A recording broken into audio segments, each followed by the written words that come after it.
bagaimana memastikan hukum yang dibuat itu memang diarahkan pada perlindungan hak dasar? Jawabannya menurut John Locke, rakyat sendiri yang harus menjadi pembuat hukum. Bagaimana caranya? Duduk di legislatif, lembaga parlemen. Ya, tidak sendirian, misalnya di rumah situ ada yang bikin hukum, dibikin sendiri. Pak Wiranto bikin hukum, dibikin sendiri. Ya, namanya sekarang ini yang sangat terkenal adalah teori yang berlaku representative government. Pemerintah berkewakilan. Tidak mungkin semua orang duduk, apalagi begitu banyak, ya kan? Lewat lembaga legislatif, rakyat berhak menentukan warna dan isi sebuah aturan. Dan itu lembaga legislatif menjadi lembaga perwakilan. Oleh karena itu, ya kontraknya adalah dalam situasi reses, ya dalam situasi reses, para anggota DPR ini harus mendengarkan apa yang diinginkan oleh rakyat pemilih, konstituen. Nah, jadi reses itu tujuannya menyerap aspirasi masyarakat, apa yang diinginkan masyarakat. Menurut John Locke, hak rakyat untuk menyusun undang-undang bersifat primer, asli dan tidak bisa dicabut. Jadi kekuasaan legislasi itu sebagai inti dalam kehidupan politik. Kenapa? Karena kekuasaan legislasi itu membuat undang-undang. Dia mengatur kehidupan ketatanegaraan, mengatur kehidupan masyarakat, mengatur organisasi negara. Jadi besar sekali fungsi parlemen itu, ya kan? Tapi parlemen tentunya harus bekerja sesuai dengan mandat dari rakyat. Jadi kepentingan rakyat adalah yang hukum yang utama. Itu kan prinsip kekuasaan legislatif itu berada di atas kekuasaan-kekuasaan lain, kekuasaan pengadilan maupun hukum kebiasaan yang dalam tradisi Inggris menempati posisi sentral dan utama.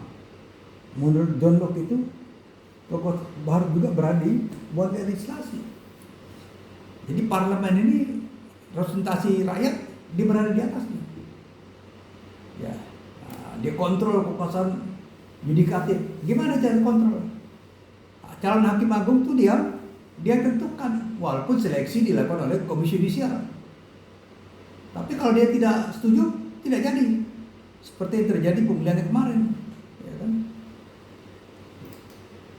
Demikian juga kekuasaan pemerintahan.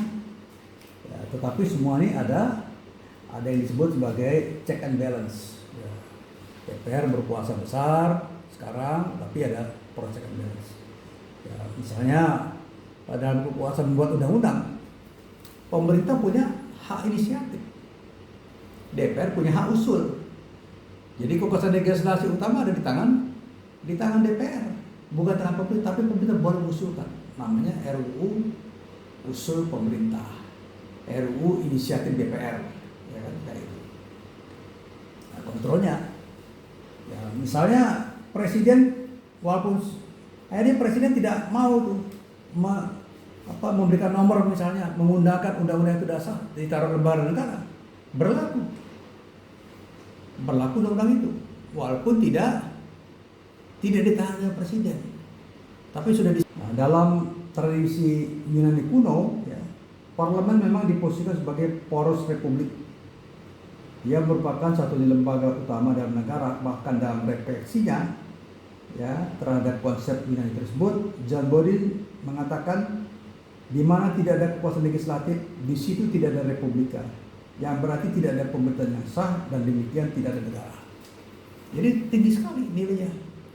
Oleh karena itu parlemennya harus berkualitas, membuat undang-undang secara benar, mendengarkan aspirasi rakyat, dan harus terbuka, menyerap aspirasi, katakanlah menyerap aspirasi, ya, menerima masukan.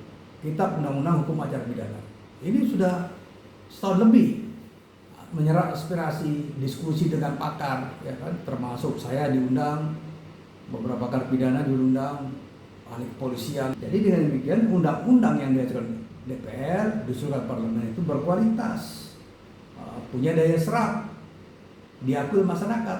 Jadi ada 3 sebetulnya syarat ya dalam pembentukan undang-undang. Pertama, prinsip atau ajas filosofinya. Jadi filosofi pembuatan undang-undang dilakukan atau dibuat untuk keadilan. Undang-undang tidak boleh dibuat untuk membuat susah rakyat. Undang-undang dibuat untuk mesejahterakan rakyat. Nggak bisa, kalau undang-undang itu tidak akan diterima masyarakat. Kalau secara sosiologis undang-undang tidak memenuhi syarat atau rancangan undang-undang tidak memenuhi syarat secara sosiologis, maka undang-undang itu pasti ditolak. Kalau diam-diam bikin undang-undang, ada tolak. Dulu pernah ada namanya Undang-Undang Badan Hukum Pendidikan BHP. Ya, tiba-tiba disahkan, tiba-tiba bergerak terus tanpa mempertimbangkan pendapat sosial. Contoh misalnya, kalau undang-undang BHP itu disahkan, maka seluruh harta kekayaan lembaga pendidikan ya, swasta harus diserahkan pada lembaga pendidikan, badan hukum pendidikan. Sedangkan tidak mungkin secara sosial, misalnya tanah wakaf, ya pendidikan itu didirikan secara tanah wakaf. Tidak bisa terjadi itu penyerahan tanah wakaf. Tanah wakaf satu sekali. Jadi wakaf itu bikin sekolah sekali. Dibikin juga sekolah Katolik. Tidak bakal mungkin itu diserahkan pada lembaga swasta yang lain.